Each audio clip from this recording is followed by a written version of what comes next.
Bonjour tout le monde, donc voilà, c'est parti, la série événement, en tout cas aux yeux des fans de Marvel. Le premier épisode a été mis en ligne de Secret Invasion, donc bon bah avant de dire ce que j'en ai pensé, je vais peut-être analyser un peu plus, un petit peu dans les profondeurs. Alors, petit avertissement pour les fans de Marvel, cette mini-série-là n'a rien à voir avec le crossover, enfin la saga crossover. Je récapitule les faits, je raconte un petit peu pour souligner les différences. Dans la série qui nous occupe là, c'est une série d'espionnage avec pour vedette Nick Fury qui découvre que les Skrulls sont plus implantés que prévu. Enfin, les Skrulls, ce sont les aliens métamorphes qui peuvent prendre l'apparence des humains. Et en fait, ils sont plus implantés que prévu. On les a découverts dans la chronologie des films Marvel. Ils sont présents sur Terre depuis les années 90. On le voit avec le film Captain Marvel. Et dans cette série-là, cette série qui prend place après Avengers Endgame, donc qui prend place genre 30 ans après, on constate l'étendue de cette implantation-là. Grosso modo, c'est que les aliens métamorphes ont dû s'installer bon gré mal gré, alors que dans Secret Invasion, le comics, bah en fait, on découvre que ils ont remplacé pas mal de personnages de l'univers classique. Et quand je dis qu'ils ont remplacé pas mal de personnages de l'univers classique, c'est que ce qui a été insinué dans le comics, c'était que plusieurs personnages dans le genre Captain America, dans le genre La Guêpe, Ant-Man et tout, que l'on suit depuis plusieurs années. Dans le comics, il me semble que c'était un truc dans le genre, depuis 2-3 ans en fait, ce pas Captain America, c'est un Skrull que vous suiviez, enfin des trucs dans le genre là. Cette saga crossover, ça a insinué que les événements que l'on suit depuis 2-3 ans, ça faisait partie d'un plan machiavélique des Skrulls. C'était ça un petit peu l'intérêt de ce crossover-là. Dans la série qui nous occupe, on est plus dans l'optique d'une série d'espionnage classique, un petit peu mouvance de post-guerre froide. Enfin, il y avait des petits plans comme ça, je ne veux pas spoiler, mais il y avait des petits plans comme ça qui avaient une petite saveur. Ça sent bon aux années 90. Rajoutez à ça que là, dans les interviews du producteur-créateur, je crois que c'est Kyle Ballstreet, Kyle, ba Kyle Ballstreet, Kyle, Ball, Kyle Barstreet, Kyle Barstreet, je crois que c'est comme ça que ça se prononce, il était mentionné que le mec avait comme consigne de ne pas lire les comics, pour ne pas être influencé par le comics en question. C'est un petit peu bizarre, mais je peux comprendre la démarche, grosso modo, ton truc dans ton coin, et ensuite tu vas lire le comics pour voir les différences, mais je veux que tu sois libre de tout, et quand je parle Kyle Barstreet, alors de Kyle Barstreet, le nom pour moi est super dur à prononcer, je suis désolé, quand je parle de Kyle Barstreet, je parle simplement d'un mec qui a créé une série qui est très réputée, qui a gagné beaucoup d'Emmy Awards, voire plus, je pense, qui a une très bonne réputation, pas assez connu à mes yeux, mais qui est très lourd, qui est très... Ah, comment expliquer ça? Qui mérite d'être plus connu qu'elle ne l'est actuellement. Je parle de Mr. Robot. Alors, Mr. Robot, pour ceux qui ne connaissent pas, je crois que j'en ai parlé une fois dans une autre pastille, une vidéo. Alors, c'est une série où il y a un jeune informaticien, un jeune développeur, il me semble, si je me trompe pas au début, qui est un petit peu paranoïaque sur les bords, qui subit un traitement, qui est suivi par une psychologue, qui rejoint une équipe de hackers. Cette équipe de hackers-là, genre à la Anonymous, a comme projet de foutre en l'air une multinationale.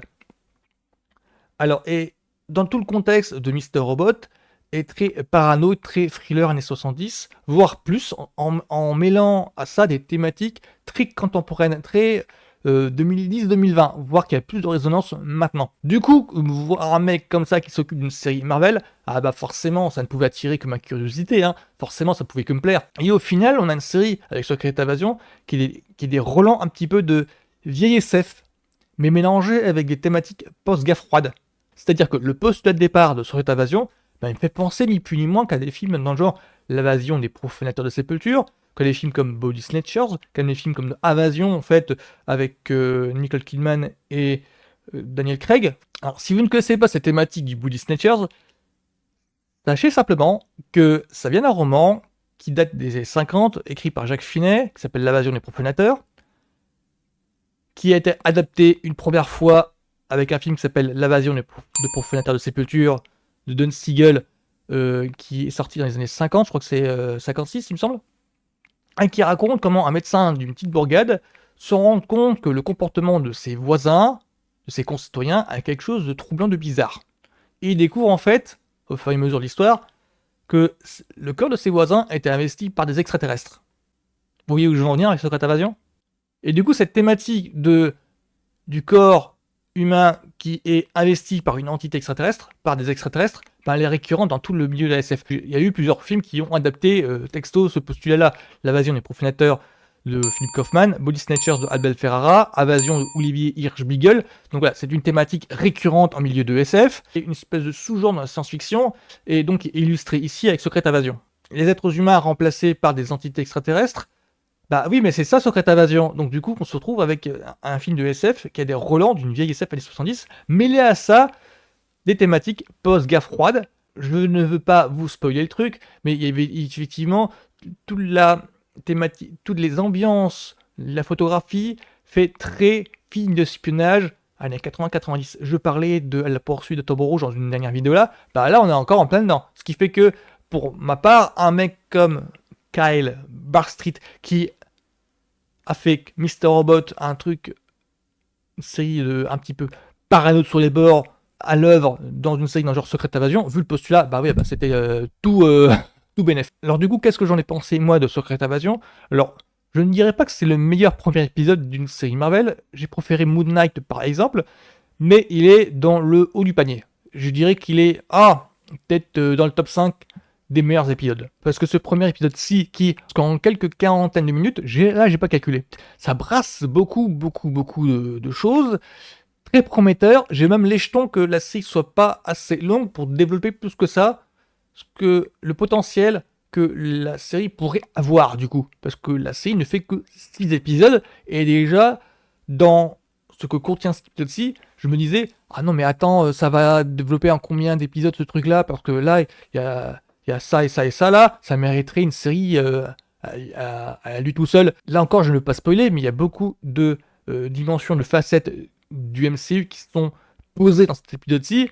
Ah bah oui, il faut que ce soit expliqué et que se développé dans d'autres projets. Il n'y a pas moyen. Alors, à moins que ce soit une caractéristique de cette phase 5 qui est de bon bah c'est bon, il y a plusieurs choses qui ont été posées précédemment et qui se retrouvent développées le fil en aiguille dans les prochaines saisons, ce qui a l'air d'être un petit peu le cas. Ça enclenche pas mal de briques, de pièces posées. On commence à voir une sorte de fresque se dessiner. J'espère qu'on est dans ce cas-là, parce qu'il me semble qu'il y a Armor Wars avec Don Cheadle, donc qui serait une sorte de Iron Man 4, qui est posée là. Il y a une pièce en fait qui pourrait enclencher le truc. Mais pour Secret Invasion, ça, j'aimerais bien que cet aspect du MCU en fait ne soit pas laissé de côté. J'aimerais bien que ce soit développé, parce que ça, qui prouve que cet épisode-ci est réussi, parce que le final en fait m'a donné envie de voir la suite. Il y a un final en forme de cliffhanger. J'en attends de voir plus. Vraiment, j'ai pas eu cette envie-là depuis très longtemps dans une série du MCU. Vraiment. Donc pour moi, Secret Invasion, pour moi c'est du tout bénef pour le moment. Je dirais pas que c'est un petit peu brouillon, un petit peu inégal. J'avoue qu'il y a 2-3 scènes, il y a 2-3 moments dans la série qui m'ont foutu les jetons. Parce qu'il y a 2-3 moments dans l'épisode 6 là, où je me suis dit, oula, attends, c'est un petit peu inégal là, ça fait un petit peu cheap, ça fait un petit peu décevant, mais heureusement c'était rattrapé par la scène d'après, où là par contre c'était super bonne ambiance, et c'est rattrapé par tout le restant, c'est sur 1 ou 2 plans sur 40 minutes d'épisode, faut pas charrier, et il y a le final de la série, c'est ah ouais, là c'est, je vois que ceux qui sont aux commandes là savent y faire vraiment comme il faut. Un petit big up d'ailleurs pour 2-3 personnages dans la série. Je peux pas en dire plus, sinon je spoil le truc, c'est ça le problème. Donc pour moi, c'est du tout bon pour le moment sur cette invasion. Donc je vous conseille en recommandation de regarder un petit peu, de jeter un petit peu un coup d'œil sur Mr. Robot. Donc c'est une série avec Rami Malek, il me semble que c'est ça le nom. Écrit sans Slater, je ne vous dis que ça. Très bonne série par le créateur de Secret Invasion. Donc ce sera tout pour moi pour Secret Invasion. Alors bilan, pour récapituler les faits. Très bonne introduction, ça place les enjeux très vite, ça place l'ambiance très vite, les thématiques très vite, on sait là où veut en venir la série, il n'y a pas de souci. Pour ma part, très bon début, très bonne intro, c'est dans le top 5 je dirais, je préfère Moon Knight mais bon. Mon seul avis, je dirais mitigé, le seul aspect qui me dérange, c'est que j'aurais aimé voir un peu plus. Ça dévoile les thématiques, les aspects du MCU que j'aimerais bien voir développés dans d'autres projets. Et là, je sais très bien qu'en 6 épisodes, ils n'auront pas le temps, mais matériellement, de développer tel ou tel aspect. Donc, à moins qu'ils réussissent à montrer de tel ou tel aspect dans d'autres projets, J'anticipe déjà ma frustration à ce sujet-là. Ils n'ont pas le temps vraiment, mais pour le moment, c'est du très bon. Donc, Secret Invasion, c'est dans mon top 10 pour le moment. En tout cas, on va voir pour la suite, évidemment. Mais de maintenant, Secret Invasion, épisode 1. Bon, bah voilà, je vais vous dire à la semaine prochaine. Ça me donne envie de voir la suite, en fait. Donc, je suis tout le monde.